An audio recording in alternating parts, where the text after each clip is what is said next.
Hello everyone and welcome to F.Y.I. Uxbridge.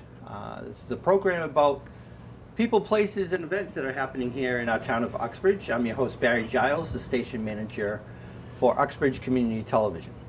Today we have my two guests are members of the Charter Review Committee. It is introduced Patrick Steffen, who is the chair of the committee, and Ray Talke, who is the clerk of the committee. And we are going to discuss the Charter Review Committee, what their job is, and some of the changes they're looking to make at our town meeting coming up next week, I believe, correct? And we'll dive right into it. But before that, why don't you just introduce yourselves to the community for the people who don't know who you are, right?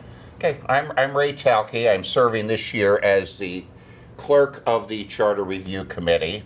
I was appointed to the committee by the Finance Committee. I have lived in town with my wife for almost 17 years now. All right, and I'm Pat Steffen. I'm a member of the Charter Committee coming from the school committee. And I've been in town for about 9 years here. I came from Ohio as an Ohio State Buckeye, but I love living here, so thank you. Great. All right. Let's talk about the Charter Review Committee. How did the Charter Review Committee come about? So the Charter Review Committee is authorized initially by a state law that set up charters for the towns in Massachusetts that wanted to adopt them. That law was established in 1966. Uxbridge put together their first charter in the year 2000.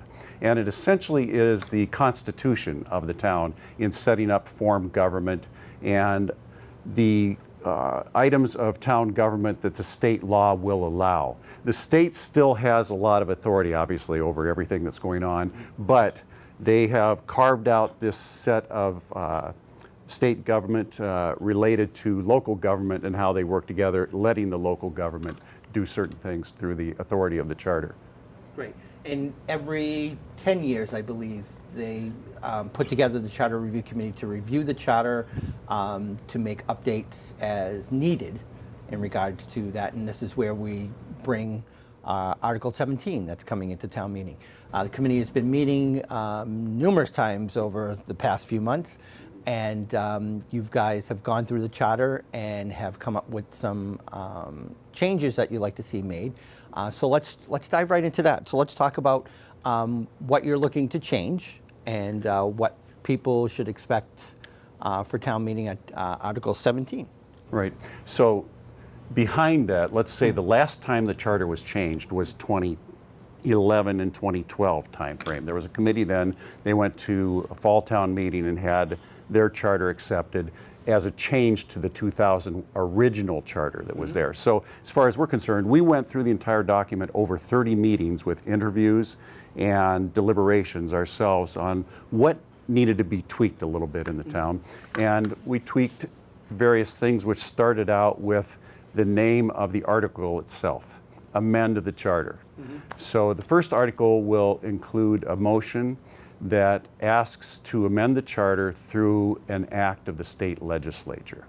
Okay. So that starts it off. And then the moderator will allow the town meeting to divide the motion, and then there will be either 10 or 11 motions from there then that go through this. The first one, let's say, starts with the selectmen. There's been a trend for years in Massachusetts, which you can find throughout the legislature and all the acts that have been done, to change the name of selectmen to select board and members of select board instead of saying selectmen. So that's the first thing that we're going to put on the table, and then we go from there into several other ones. Yeah, one probably of the big ones that we are suggesting is creating a new Board of Public Works. And this would be a semi-independent entity, similar to the school committee, that would have a supervisor of public works, and that person will be responsible for virtually all the infrastructure issues in town. This came about in an interesting fashion. None of us walked into the committee saying, we want a Board of Public Works. As we interviewed selectmen and other members of town, it was felt that the job of water and sewer commissioners was a bit too, it was different in terms of a skill set than the normal selectman has. Till the last election, nobody ever ran saying, I want to be a good water and sewer commissioner. Right. We looked at separating that as a separate water and sewer commission. There were a lot of logistical problems with that, predominantly because not the entire town is not on the water and sewer system. Some folks are water but not sewer, vice versa. As we looked at it more and more, we felt that a Board of Public Works was appropriate. We looked at both an advisory board that would just make suggestions to the town manager and the other governing bodies in town, or a board with its own authority. We decided on the latter because, quite frankly, a lot of the advisory boards tend to make recommendations that tend to end up in the back of a file drawer and forgotten. So we wanted to give this authority. We felt that the skill set to manage the town's infrastructure was different than the skill set needed to run the activities in town hall, the assessment, the taxation, the normal day-to-day governance. So we felt this would offload a different skill set from the folks in town hall and allow it to be managed and led by people that were probably had a better skill set in terms of infrastructure information. Now, would this be a appointed board or an elected board? As we are suggesting it, by law it can be either. Okay. As we are suggesting it, because they will have some regulatory authorities, such as setting water and sewer rates. And this was one of the things that we did throughout the charter. If an organization had regulatory authority, they could create regulations that had the force of law, or if they had to set rates of any kind, tax rates, water rates, we wanted that to be an elected entity. Okay. So in this case, we're suggesting a 5-member elected board to manage the infrastructure of the town, similar to the school committee, which I believe currently has 7 members. Okay, great. You had mentioned is this a new position that would work with the DPW director, or is it working with the DPW The department? supervisor would actually replace the Okay. DPW director. There would be a 5-member volunteer board that would essentially set policy Okay. for the water and sewer department. They would also be responsible for appointing the supervisor Okay. of that, similar to the way the school committee would appoint a superintendent or the board of selectmen would appoint a town manager. Okay. And then that person then would have authority through this board to hire and manage his or her staff. Okay, great. Okay. Now on to the next one. Sure, obviously. There's a small tweak that we want to make in the Finance Committee composition, and that is to have 4 elected members of the Finance Committee instead of 3 now, and to have 3 which are appointed by the moderator. And the basic principle behind that is, again, to give more authority to the people in town who can elect something and less power to an individual who has to appoint people to that committee. And there's another related thing to finance then that we're hoping to do, I guess you would say, is to have a forensic audit every 4 years. A regular audit is required now. A forensic audit is a very deep dive into the books and receipts and everything like that. Considering the recent issues that we've had with finance and money in town, we feel that that would be well worth the funds to pay for a forensic audit at that time. Now, when you say recent, Yes. you mean in the past, not recent, like today? Yeah. Okay. Yes. I just want to clarify that. No, in fact, I think the town is going through, or just has gone through, a forensic audit Right. already here. So, and they were trying to find the source and issues that were going on Right. in recent years with Uxbridge. Now, this is much different than when the state comes in and does the audit, correct? Yes, yes. Yeah, so Yep. they don't do it as Right. as deeply as you say, and get Right. into it and so on. Right. Ray, you have some good points that you mentioned about why you would do a Yes, forensic this is audit. also in order to ensure that we are in compliance with the state regulations. It's no secret that a few years ago, a town treasurer, and I have to say allegedly, extorted money from the town. Gotta stop you right there. Town accountant. Town accountant, I'm Not sorry. a town you're treasurer, correct. okay. You're correct. I stand corrected there. boy. Thank you. Just wanted to make sure we got that Town clarified. accountant, thank you. Thank you. I stand corrected Yeah. there. As well as we had the DLS come in and basically, I think, threatened to decertify our finances because these audits were not done in time and properly. And for a while, that did affect our credit rating. So this will help ensure a stronger credit rating. It'll help ensure that our financial procedures follow best practices in the industry and in government, and that we ensure that we're doing the right things, staying in compliance with state law, and that we know where our money's going, that it's going to the areas in which it is intended. Correct. Yeah, I agree wholeheartedly on that. All right, next. So the next one on our list here is a relatively simple one, but let's say there's a committee to handle guitars in town. Okay. And that committee existed 10 years ago, but it's on the books and has never been officially disbanded. So what we've put in here is a sunset provision to allow town meeting actually to get involved in the process of ending a committee. Okay, great. So it's just something to clean up something that's been sitting there in town. Yeah, kind of like a housekeeping Yes. rule that would Yes. get Yes. these up to, up to present time, so Yes, to say. yes, If it's, right. if it's there and it's not being used, time to move it on. That's it. Very good. Yeah, right now committees can be created basically in three broad ways.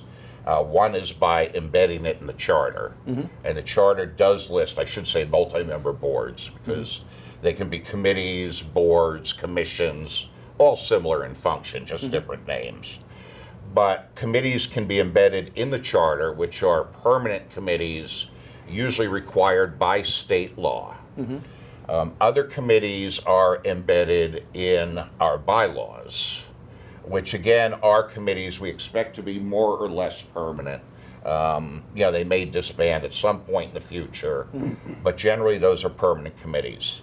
In both cases there, town meeting voters have to approve those committees. Okay. The third method is multi-member boards, Board of Selectmen and so on, have the authority to create their own committees. That does not require a vote of town meeting.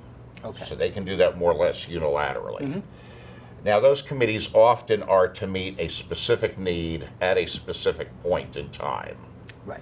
And that need may evaporate over time. So the purpose of the sunset provision is every 3 years, one, we're going to give the voters the ability to determine, do we still need that committee in town? Is it doing what it was set out to do? Is it appropriate?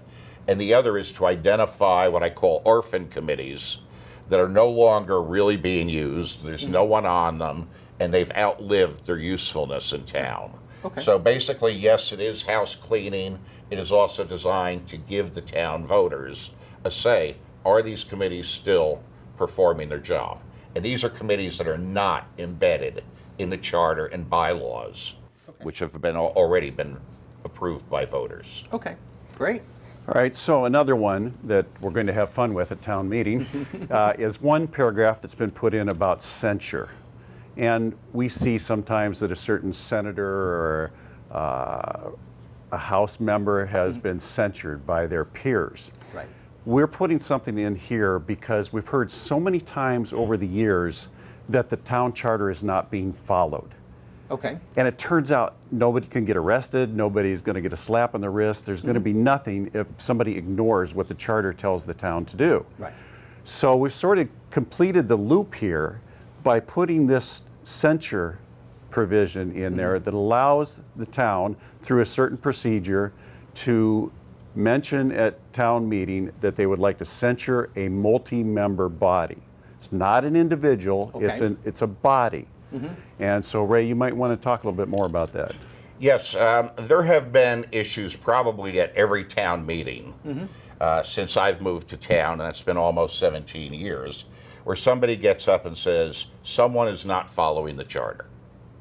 Now, the charter is our formal governing document, as Pat said, just like the Constitution.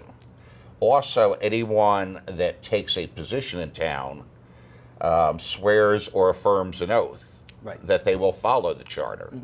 But yet there are times where there have been allegations certain folks haven't. And the purpose of this censure position is to create some accountability. Some are arguing you just want to embarrass someone. We're not looking through this to embarrass someone. We're looking to enhance accountability. So rather than a vague charge, you're not following the charter, this provision specifies you have to identify the multi-member body you are seeking to censure, and you have to specifically list the area in which they either have violated or have not carried out the duties required by either Massachusetts general law, code of regulations, our charter, or the Uxbridge bylaws. So there needs to be a level of specificity before someone even brings this in front of town meeting. And then town meeting will vote on whether or not that multi-member body has violated the provisions in law, either state or local law. Okay, and what would be the ramifications from that? When you mentioned sanction, is it just, Truthfully, it's just a public acknowledgement okay, that we've identified a problem, the town is aware of it, and basically we are asking that multi-member board to buck up and do the right thing. Okay. To cease either violating the law or to ensure that they carry out provisions that they have not. Okay, very good. That's it, Barry. And that's it. Those are the main points Those in are here. the main points. There are Okay. other small points in there, like cleaning up commas and changing capitalization Okay. according to a style manual. So we made it a modern document. Right. Now, Yes. I covered the event that you had at the senior center. Let's dig into that because Okay. Ray here has found a unique. I don't think most people have ever heard of it. Yes. Ray, you want to talk about this Chicago? Yes, when you're doing any form of writing Right. on a professional basis, there are various style manuals on the market, and they basically set out the grammatical rules Okay. for creating content for whatever authority. For example, the Associated Press Right. has a style manual that is used for newspaper reporting and often used by broadcast media. Another method or another manual that is widely used in academia and government is called the Chicago Manual of Style. And the Chicago Manual of Style sets out the grammatical rules for creating important government documents, academic papers, and so forth. Right. And we went through the old charter and basically cleaned up both the verbiage, in some cases the clarity wasn't quite there. We wanted to make it simpler, more understandable for people, as well as ensuring that just basic punctuation, Right. grammatical rules, and so on were followed. Right. And we chose to base our grammatical rules on the Chicago Manual of Style. Okay. Yeah, when you mentioned that at the senior center, I thought that was very interesting. I came back and started doing research on some of these things, and I was just, there's a manual for this. That's great. We should be using it more often in the world of computers and everything else. When you see the finished product, you can compare it to what was there before. It was fine before. Everybody Right. accepts it's fine, but it's a great looking document now. Right. And the content has been changed appropriately to bring it up to times, I guess you'd Now, say on it. Yes. once town meeting and everything's, the Attorney General goes through all the votes and the wording and things like that before, and then all the votes are accepted. So, because I know in the past we've had problems with capitalization, punctuation, things like that, and we would have to go back and re-vote on something. So this will take that out of We hope. We hope, yes, I should say. We hope that we go back and not have to have the Attorney General come back and say, oh, you got to change this. This procedure that we're going through by special act, as recommended by our town attorney, also has the legislature having the whole legal review of that document. You can imagine before they put it into law, Right. it's going to take some time to go through the procedure in coordination with the Attorney General's office. Great. Yes. Okay, so that's the points you wanted to make. Basically it, yeah. So where can people find this information? I know you had a slide presentation. I know, once again, we have the Senior Center program that is up on our website, and we've been airing that. Where else can people find information about it? So on the first page of the town website, there's a section there about fall town meeting, so you can go in and find out the information about town meeting, which starts the first night on October 26th, next Tuesday night, and then there's going to be an entire night, the next night, the 27th, for the charter. So you go online, you can look at that, and when you click around, you'll find a link to a document, which is the charter that has strikeouts and underlines in there to show everything that's been proposed to be changed. So it's on the website and available, and we can be contacted by email for any other questions. And Sure. there has been a survey since months ago on the website for anybody who wanted to give some comment or look at some ideas about the charter. But it's mainly on the town website where they can get their information now. And obviously, we'd like to thank Uxbridge Community Television, your team, Cam, especially yourself, for being there for all 30 of our meetings that we had. I think we plus missed some one or extra two. ones. So, Yeah, no, one, as I One. know of. Yes, yes. And yeah, we appreciate that. That's really a good source because you could see every bit of debate that we did through this whole time. And even with other committees. even with other committees, then we went in additional work with the Finance Committee and selectmen. So that's where you can get the information. Great. And Thank you very much. I should add some information on the makeup of the committee and how we worked, Sure, absolutely. if I may. Members of the committee were appointed to the committee by the moderator, who had 3 appointments, Finance Committee, School Committee, and the Board of Selectmen, each of who had 2 appointments. We were put together, in some cases never having worked with each other before, and developed, I would say, a very positive, productive working assignment. We came from very diverse backgrounds, have very diverse political philosophies, yet due to the fact that we looked at this from the perspective of if we were running a business, how would we do it, rather than a political perspective. We looked at the consequences of each decision. We looked at the benefits of each decision. And in most cases, even as diverse as we were philosophically, we came to a unanimous consensus. Now, what we are presenting to town meeting is solely a recommendation to the town voters. Town meeting is our legislature. Yes. Every voting resident in Uxbridge is a member of that legislature. The New England town meeting is really the only form of democracy, true democracy, in the nation. So I urge everyone to come. I urge everyone to look on the website, consider the issues, look back at some of the deliberations, debates that we did on the Uxbridge Community Television site, and for people to come basically educated and deciding what they feel is best for the future of the town. Because this is a governance document that we hope to exist more or less permanently, and certainly until we have the next charter review in a decade. Great. Excellent. Great point. Great point. Gentlemen, thank you very much for joining me today. Thank you. And thank you for expressing your information to the community. So hopefully we can get some educated voters to town meeting and make some great decisions to help this town. So thank you once again for joining me. I want to thank you for watching. If you have any information or if you know somebody who'd like to come on the show, talk about events going on in town, or just some interesting people doing interesting things. You can reach me at bgiles, Giles, at uxbridge-ma.gov, or you can go to the town website and look for cable television. Click on that. We'll give you the information to contact me, my phone number, and so on.